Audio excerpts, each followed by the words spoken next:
Doctor Bahram کو شہزاد کی طرف سے ایک ایک لمحے کی رپورٹ مل رہی تھی اور اسے کم سے کم اتنا اطمینان ضرور تھا کہ شہزاد نے جال بچھا دیا ہے۔ ضرورت صرف اس بات کی ہے کہ پہلے بڑی مچھلی جال میں پھنس جائے تاکہ چھوٹی مچھلیاں خود بخود منتشر ہو جائیں۔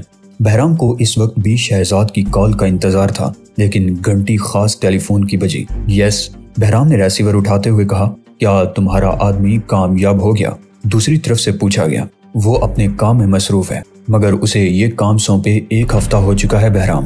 آخر وہ مزید کتنا وقت لے گا یہ بتانا مشکل ہے، کیونکہ کام کی نوعیت بہت پیچیدہ ہے۔ وزیر قانون اور وزیر داخلہ کی مشترکہ رپورٹ مجھے آج ہی موصول ہوئی ہے، جس میں انہوں نے یہ تسلیم کر لیا ہے کہ وہ قاتل کو تلاش کرنے میں ناکام رہے ہیں۔ انہیں ناکام ہونا ہی تھا۔ یہ کام آپ ہم پر چھوڑ دیں۔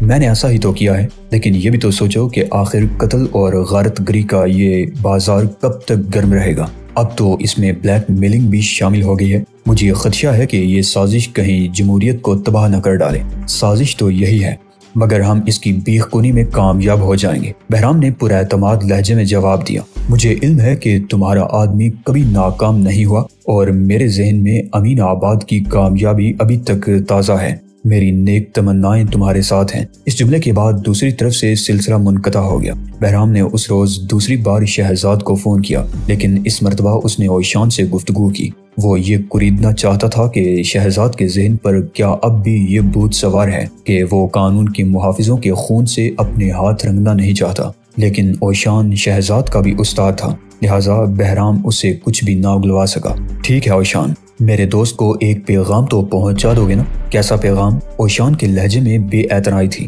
اس سے کہنا کہ ملک کسی بھی زندگی سے زیادہ قیمتی ہے۔ ٹھیک ہے، یہ پیغام اسے مل جائے گا۔ بہرام نے فون بند کیا تو اوشان کچھ سوچنے لگا۔ اسے وہ پہلا دن یاد آیا جب اس نے اس نوجوان کو ناقابل تسخیر انسان بنانے کی ذمہ داری سنبھالی تھی۔ اس نے شہزاد پر شدید محنت کی تھی، اس کے ناز و انداز سہے تھے اور اس کی ناراضگی مول لی تھی، لیکن وہ اس مشن میں کامیاب رہا تھا کہ پھانسی کے ملزم کو ایسی طاقت بنا دیا جائے جو برائی کا خاتمہ کرنے میں معاون ثابت ہو اور جو سوچ بھی سکے، جس کے جذبے بھی زندہ رہیں اور جو محض ایک مشینی انسان یعنی روبوٹ نہ ہو۔ شہزاد ٹائیگر ایسا ہی نوجوان بن چکا تھا اور آج بہرام اسی کے ذریعے شہزاد کو یہ پیغام دے رہا تھا کہ وہ اپنی زندگی کی پرواہ نہ کرے۔ اوشان سر جھٹکتا ہوا قالین پر آلتی پالتی مار کر بیٹھ گیا۔ اب وہ پرسکون تھا۔ چنانچہ چند گھنٹے بعد جب شہزاد گھر واپس آیا تو اوشان نے اسے یہ تک نہیں بتایا کہ بہرام کا فون آیا تھا۔ آج کی رات بہت اہم رات ہے شہزاد، داس نے ایک سگریٹ سلگاتے ہوئے کہا۔ شہزاد اس وقت اسی کمرے میں بیٹھا ہوا تھا۔ میں سمجھا نہیں۔ شہزاد کے عضلات میں تناؤ پیدا ہو گیا۔ وہ ایک بار پھر اپنی پرانی کیفیت میں واپس آنے لگا، جس کا احساس ہوتے ہی اسے یقین ہو جاتا تھا کہ کامیابی قریب تر آنے والی ہے۔ آج کی اس رات ہم اس ملک کو جرائم سے پاک کرنے کی اصلی مہم کا آغاز کریں گے۔ داس ایک کاغذ کی طرف دیکھتے ہوئے بولا، آج کی رات ہماری اس مہم کا بھی آغاز ہوگا کہ قانون کے محافظوں کو اعلیٰ ترین منصب پر تعینات کیا جائے۔ بیرونی دفتر میں پدمنی ایک کمپیوٹر پر جھکی ہوئی میموری ٹیپ کر رہی تھی۔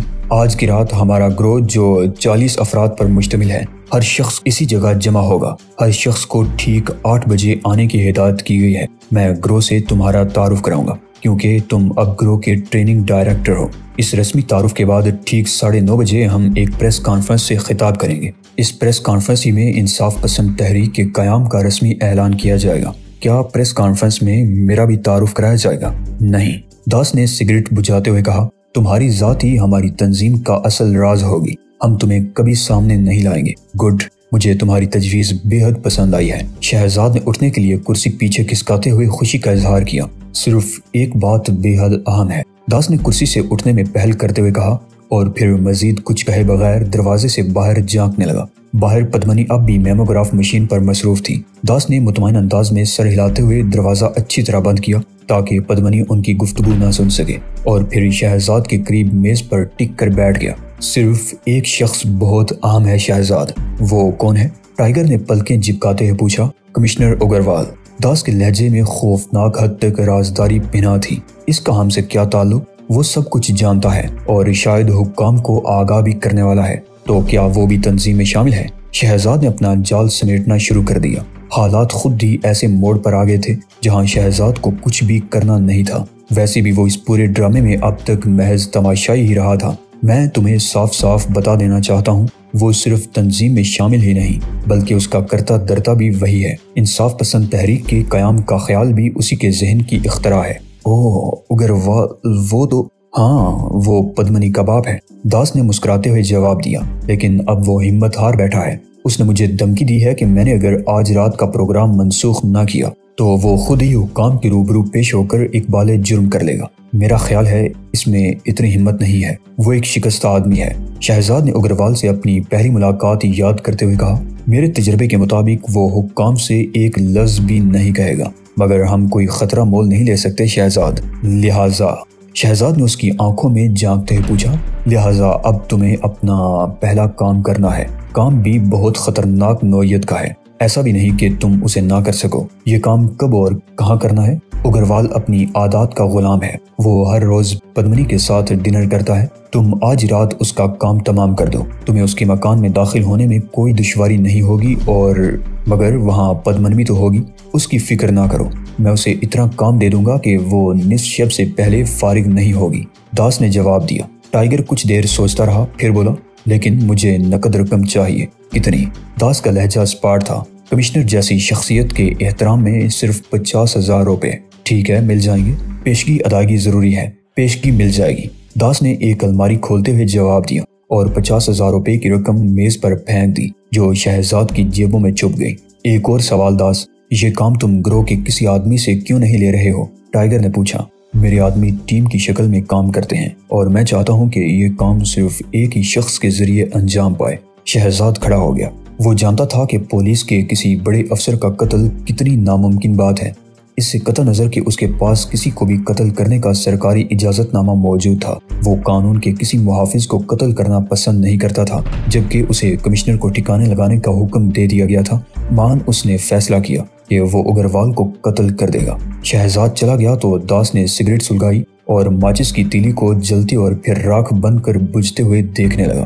باہر نکل کر شہزاد کو یہ احساس ہوا کہ اس نے اسے قتل کے بعد کی ڈیوٹی سے آگاہ نہیں کیا، لیکن اس نے اپنے طور پر فیصلہ کر لیا کہ وہ کمشنر کے گھر سے یہیں واپس آئے تاکہ 8 بجے والے اجلاس میں شرکت کر سکے۔ ڈنر میں ابھی 3 گھنٹے باقی تھے، لہٰذا وہ اپنے گھر چلا آیا۔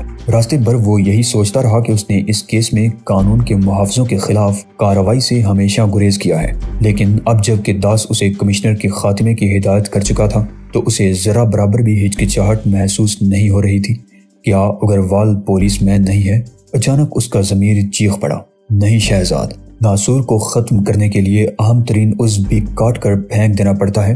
اگر ناصور کی حفاظت کی گئی تو سارا جسم گل سڑ جائے گا۔ تمہیں اپنے فرائض میں کسی ہچکچاہٹ سے کام نہیں لینا چاہیے۔ پھر اگروال تو اس پوری سازش کا سرغنہ ہے۔ وہ گھر آ کر خاموشی سے بستر پر لیٹ گیا، لیکن اس وقت اس کی تمام حسیات کام نہیں کر رہی تھی، لہٰذا وہ یہ نہ دیکھ سکا کہ اوشان بڑے محتاط انداز میں کچن ڈور سے جھانک کر اسے دیکھ رہا ہے۔ کچھ دیر بعد جب شہزاد کپڑے بدلنے اٹھا تو وہ ایک حتمی فیصلہ کر چکا تھا۔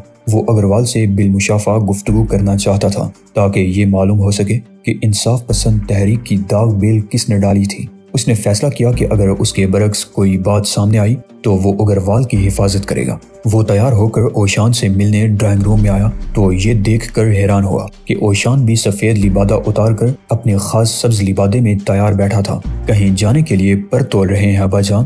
اس نے مسکرا کر پوچھا۔ ہاں، میں تمہارے ساتھ چل رہا ہوں۔ میں جہاں جا رہا ہوں وہاں مجھے آپ کی ضرورت محسوس نہیں ہوگی۔ وہ سنجیدگی سے بولا۔ میں چلوں گا۔ سارا دن کھانا پکاتے اور صفائی کرتے ہوئے گزر گیا، جبکہ تم باہر رہ کر تفریح کرتے رہے۔ اس کا لہجہ شکایت آمیز تھا۔ کیا بات ہے؟ بڑے دلگیر نظر آ رہے ہیں۔ سراجو کی شمشیر کا مالک کبھی دلگیر نہیں ہوا فرزند، بس جی چاہتا ہے کہ کھلے آسمان کے نیچے گھوموں پھروں، گھاس کو قدموں سے روندوں، اور مگر اس شہر میں تو گھاس نام کا تنکا بھی نہیں ہے۔ شہزاد پھر ہنسنے لگا۔ جہاں تک آسمان کا تعلق ہے تو وہ بھی گزشتہ 1 ہفتے سے ابرآلود ہے، مگر میں ضرور چلوں گا۔ مجھے کوئی اعتراض نہیں، بشرطے کہ آپ کار سے نہ اتریں۔ کچھ بھی ہو، آپ گاڑی میں خاموش بیٹھے رہیں گے۔ اوشان نے شرارت آمیز انداز میں مسکراتے ہوئے اسباق میں سر ہلا دیا۔ شہزاد اوشان کو کار میں چھوڑ کر اگروال کے شاندار بنگلے میں اتنی خاموشی سے داخل ہوا کہ کوئی آہٹ تک نہ ہوئی۔ وہ محض اندازے سے کام لیتے ہوئے راہداری کی دیوار ٹٹولتا آگے بڑھتا رہا۔ کچھ دیر بعد اس کی آنکھیں اندھیرے کی عادی ہو گئی تو اس نے خود کو اسی ڈرائنگ روم کے قریب پایا جس کے بغلی کمرے کی الماری میں اس کی پدمنی سے ملاقات ہوئی تھی۔ وہ کمرے کی کھڑکی سے لگ کر کھڑا ہو گیا۔ باہر 400 تاریکی تھی، ایسی تاریکی جو پورے شہر پر مسلط ہونے لگی تھی اور جس میں روشنی کی ایک کرن بھی نظر نہیں آ رہی تھی۔ وہ سوچنے لگا کہ یہی اندھیرا جرائم کو جنم دیتا ہے۔ ہزاروں افراد انہی تاریکیوں کو ڈال بنا کر مکروہ جرائم کرتے ہیں اور ان کی محض مختصر سی تعداد قانون کے ہاتھوں گرفتار ہوتی ہے۔ وہ سوچنے لگا کہ کیا اگروال بھی میری ہی طرح انسانیت کو ظلم اور جرم سے نجات دلانے کے لیے کمر بستہ ہو گیا تھا؟ کیا اس نے اسی مقصد کے لیے دیانتداری سے تنظیم قائم کی تھی؟ لیکن نہیں، داس سے گفتگو کے بعد اب یہ امر ثابت ہو چکا تھا کہ تنظیم کا مقصد سیاسی اقتدار اپنے ہاتھوں میں لینا ہے اور اس کے لیے تنظیم قتل و غارت گری بلیک میلنگ کو بطور زینہ استعمال کر رہی ہے۔ وہ یہی کچھ سوچتا ہوا ڈائننگ روم تلاش کرنے لگا جو ڈرائنگ روم سے ملحق تھا۔ وہ ڈائننگ روم کی ایک آرائشی دیوار کے پیچھے چھپ کر اگروال کا انتظار کرنے لگا۔ 8 بجنے میں صرف 2 منٹ باقی تھے۔ ٹھیک 8 بجے اگروال ڈائننگ روم میں داخل ہوا اور اس نے لائٹ آن کر دی۔ اسی لمحے شہزاد دیوار کی آڑ سے نکلا۔ شام بخیر اگروال، میں تمہیں قتل کرنے آیا ہوں، اس نے واضح اور صاف لفظوں میں اعلان کیا۔ کیا؟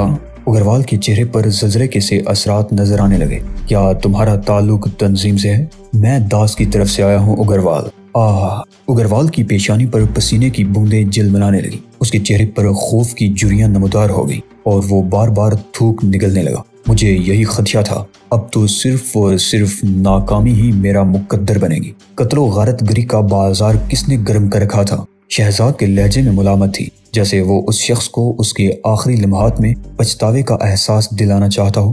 اور اس سلسلے کو ختم کون کرے گا؟ اگروال نے خوابناک لہجے میں دیوار کی طرف دیکھتے ہوئے سوال کیا۔ اس کے لیے میں حاضر ہوں کمشنر صاحب، میرا یہی کام ہے، مگر تم کون ہو؟ اگروال نے ہتھیلی کی پشت سے پسینہ پونچھتے ہوئے کہا، میں جو کوئی بھی ہوں اس کا علم تمہیں میری باتوں سے ہو جائے گا، مگر میں تمہارے بارے میں اتنا ضرور کہہ سکتا ہوں کہ تم انتہائی خطرناک شخص ہو، اور اگر اس ملک میں تم جیسے 15-20 آدمی اور پیدا ہو جائیں تو پورا ملک تباہ ہو جائے گا۔ تم سچ کہتے ہو، کمشنر نے چندیائی ہوئی نظروں سے ٹائیگر کی طرف دیکھتے ہوئے کہا، لیکن تم یقیناً برائی کا خاتمہ کرنے والوں میں سے نہیں ہو۔ تمہیں داس نے یہاں بھیجا ہے تاکہ میرا کام تمام کر دیا جائے، کیونکہ صرف میں ہی اس کے سیاسی عزائم کی راہ میں رکاوٹ بنا ہوا ہوں۔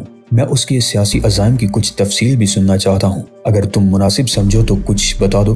اس کا پروگرام بہت سادہ ہے نوجوان۔ کمشنر کی آواز کانپ رہی تھی۔ وہ ہر ایسے شخص کو اپنی تنظیم میں شامل کرنا چاہتا ہے جو جرائم کی دنیا سے تعلق رکھتا ہو۔ انصاف کے مقدس نام کی آڑ میں وہ ظلم کرنے کی انتہا کی طرف گامزن ہے۔ اس کا پروگرام یہ ہے کہ افراد کو ملک گیر بنیاد پر پولیس اور جرائم سے تعلق رکھنے والوں میں منظم کیا جائے، ہر فرقہ پرست کو اس میں شامل کیا جائے، اور جب یہ تنظیم طاقتور ہو جائے تو وہ انتخابی دھاندلیوں کے ذریعے اقتدار حاصل کر لے۔ وہ دن کبھی نہیں آئے گا کمشنر، کیا تم اسے روک سکو گے؟ اگروال کے لہجے میں حیرت تھی۔ میں اسے روک کر دکھاؤں گا۔ ٹائیگر کی آواز میں کسی بھیڑیے جیسی غراہٹ تھی۔ اس کی آنکھیں اب بھی اگروال پر مرتکز تھیں، جو سوئچ بورڈ کے قریب کھڑا تھا، گویا تمہارا تعلق در حقیقت داس اور تنظیم سے نہیں ہے۔ اگروال کے لہجے میں اس مرتبہ خوشی کا گہرا تاثر تھا۔ لیکن سنو، اگر تنظیم کا راز فاش ہو گیا اور لوگوں کو حقیقت معلوم ہو گئی تو ان کا قانون پر سے اعتماد ختم ہو جائے گا۔ پھر یہ بھی ممکن ہے کہ کچھ لوگ قانون کے محافظوں سے انتقام لینے کے لیے کوئی اور گروہ بنا لیں۔ اس طرح ملک میں قانون نافذ کرنے والے ادارے اپنا برہم ہی نہیں وجود تک کھو بیٹھیں گے۔ کیا ایسا نہیں ہو سکتا کہ تم کامیابی کے بعد یہ بات عام نہ ہونے دو کہ قتل و غارت گری کی اس مہم میں قانون کے محافظوں کے ایک گروہ کا ہاتھ تھا؟ میں کوشش کروں گا۔ ٹائیگر کمشنر اگروال کے ملتجیانہ لہجے سے متاثر ہوئے بغیر نہ رہ سکا۔ نہ جانے کیوں جی چاہتا ہے کہ تم پر اعتماد کر لوں۔ بوڑھے افسر کا ہاتھ جیب کی طرف رینگنے لگا اور شہزاد پوری طرح چوکس ہو گیا۔ میں ریوالور نہیں نکالوں گا بیٹے، صرف کاغذ نکال رہا ہوں۔ ہاتھ باہر آیا تو اس میں ایک لفافہ دبا ہوا تھا۔ یہ لو، اس لفافے میں سارے راز محفوظ ہیں۔ اگر ممکن ہو تو میری موت کے بارے میں سب کو بتا دینا کہ مجھے قانون شکنوں نے قتل کیا ہے۔ ویسے لفافے میں میرا اقبال جرم بھی ہے، میں نے اپنی تحریر میں سب کچھ لکھ دیا ہے، کسی کو بھی اس کی صداقت پر شک نہیں ہو سکتا۔ وہ شیلف کی طرف بڑھ گیا جہاں بوتلیں رکھی ہوئی تھی۔ اس نے ایک گلاس لبریز کر لیا۔ لفافہ بھی اس نے شیلف ہی پر رکھ دیا۔ کیا میں پوچھ سکتا ہوں کہ اس خطرناک گروہ کا وجود کس طرح عمل میں آیا تھا؟ ٹائیگر نے پوچھا۔ بہت چھوٹی سی بات اس کا باعث بنی، اگروال نے ایک لمبا گھونٹ لیتے ہوئے جواب دیا۔ میں نے اپنی بیٹی پر ظلم کرنے والوں کی تلاش کے لیے چند افراد کو مامور کیا تھا اور یہی مجھ سے بنیادی غلطی ہوئی تھی۔ ہر المیے کا آغاز کسی نہ کسی معمولی بات سے ہی ہوتا ہے، ٹائیگر نے جواب دیا، اور پھر اس نے اگروال سے کوئی زیادتی کیے بغیر اسے قتل کر دیا۔ اس نے بوڑھے کو موت کے کرب میں مبتلا نہیں کیا، بلکہ اس کے قریب گیا، گلاس لے کر شیلف پر رکھا اور اس کی کن پٹیوں پر ہتھیلیاں مار دی۔ گرنے سے پہلے ہی وہ اسے سنبھال کر بستر پر لٹا رہا تھا۔ اگروال سکون کی موت مر گیا۔ اس کے چہرے پر تکلیف کے آثار پیدا نہیں ہوئے اور نہ ہی اس کی آنکھیں پھٹی تھیں، بس وہ مر گیا، بالکل اسی طرح جیسے کوئی گہری نیند سو رہا ہو۔ شہزاد لفافہ کھول کر تحریر پڑھنے لگا۔ اس خط میں سب کچھ موجود تھا، سازشوں کے مقام اور تاریخ کے علاوہ شریک کار لوگوں کے نام اور پتے تک درج تھے۔ اس میں سارے واقعات تفصیل سے بیان کیے گئے تھے۔ یہ بھی بتایا گیا تھا کہ داس نے کس طرح قاتل اسکواڈ منظم کیے تھے، کس طرح اپنے دوستوں کو پولیس کی نوکری دلوائی تھی اور کس طرح انہیں سیاسی اقتدار حاصل کرنے کے لیے منظم کیا گیا تھا۔ اس میں اشوک کی موت کا بھی ذکر تھا۔ یہ بھی بتایا گیا تھا کہ انصاف پسند تحریک میں شامل کتنے پولیس مین اصل سازش سے بے خبر تھے۔ داس کے اس فلسفے کا بھی ذکر تھا کہ وہ خود ایسا نجات دہندہ ہے جسے بھگوان نے حکمرانی کے لیے منتخب کیا ہے، اور اس کا بھی ذکر تھا کہ اگروال نے کتنی بار داس کو باز رکھنے کی کوشش کی اور اسے ناکامی کا منہ دیکھنا پڑا۔ ہر صفحے پر اگروال کے مکمل دستخط موجود تھے۔ اسے پڑھتے ہوئے شہزاد کو اندازہ ہو گیا کہ کمشنر نے موت کو بغیر کسی مزاحمت کے کیوں گلے لگا لیا۔ خط میں اقبال جرم کے ساتھ خودکشی کا بھی اعتراف تھا اور لکھا تھا، زندگی اتنی مکروہ بھی نہ تھی، میں جمہوری سیاست کے کھنڈرات پر پولیس اسٹیٹ قائم ہوتے نہیں دیکھ سکتا۔ میں نے محض اپنی بیٹی کا انتقام لینے کے لیے ایک بھیانک غلطی کی، جس کا خمیازہ اب پوری قوم کو بھگتنا ہوگا، لہٰذا میں گناہوں کا کفارہ ادا کرنے کے لیے خودکشی کر رہا ہوں۔ کاش میری یہ قربانی رائگاں نہ جائے۔ اگروال۔ شہزاد نے یہ خط 2 مرتبہ پڑھا۔ اس کے ایک ایک لفظ میں دکھ اور ضمیر کا درد سمویا ہوا تھا، اور جب وہ تیسری مرتبہ پڑھ چکا تو اس کی آنکھیں بھیگ رہی تھیں۔ تم بزدلوں کی طرح زندہ رہے مگر مردوں کی طرح مر گئے، شہزاد نے لاش کی طرف دیکھتے ہوئے کہا۔ تم نے موت کو اتنے حوصلے سے گلے لگایا کہ میں تم پر رشک کیے بغیر نہیں رہ سکتا، لیکن کیا کروں، داس کو ایسی موت نصیب نہیں ہوگی۔ خدا حافظ مسٹر اگروال۔ وہ بہت تیزی سے سوچ رہا تھا۔ اب اسے اس پورے گروہ کا کلا کما کرنے کے لیے کوئی فوری کارروائی کرنی تھی، اور سب سے ضروری کام یہ تھا کہ تنظیم کے اجلاس سے قبل ہی داس کو ختم کر دیا جائے۔ اس کے بعد تنظیم کے ان تمام کارکنوں کو گرفتار کر لیا جائے جن کا ذکر اگروال نے اپنی تحریر میں کیا تھا۔ وہ اسی سوچ میں غرق اگروال کے گھر سے نکلا، لیکن لان پر پہنچتے ہی اسے احساس ہوا کہ وہ تنہا نہیں ہے۔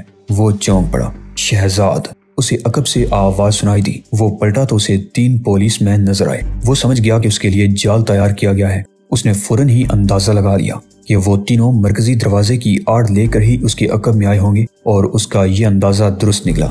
دوسری طرف بھی 3 پولیس مین موجود تھے، مسلح اور کسی بھی کارروائی کے لیے تیار۔ 6 تربیت یافتہ جوان اسے قتل کرنے کے لیے بھیجے گئے تھے۔ داس نے اسے بھی دھوکہ دیا تھا اور وہ داس کے جال میں بری طرح پھنس گیا تھا۔ شہزاد۔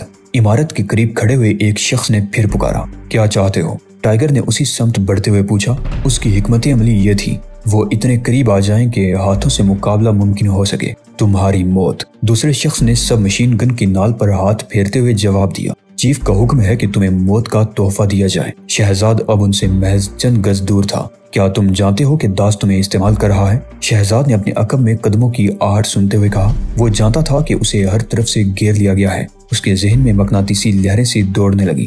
وہ داس کا منصوبہ سمجھ گیا۔ کل کے اخبارات میں شاید سرخی ہوگی، کمشنر کا قاتل فرار ہونے کی کوشش میں پولیس کے ہاتھوں مارا گیا۔ کچھ بھی ہو، ہمیں تمہارے ضائع ہونے پر بے حد ملال ہوگا۔ ایک پولیس مین نے پستول سے اس کا نشانہ لیتے ہوئے جواب دیا۔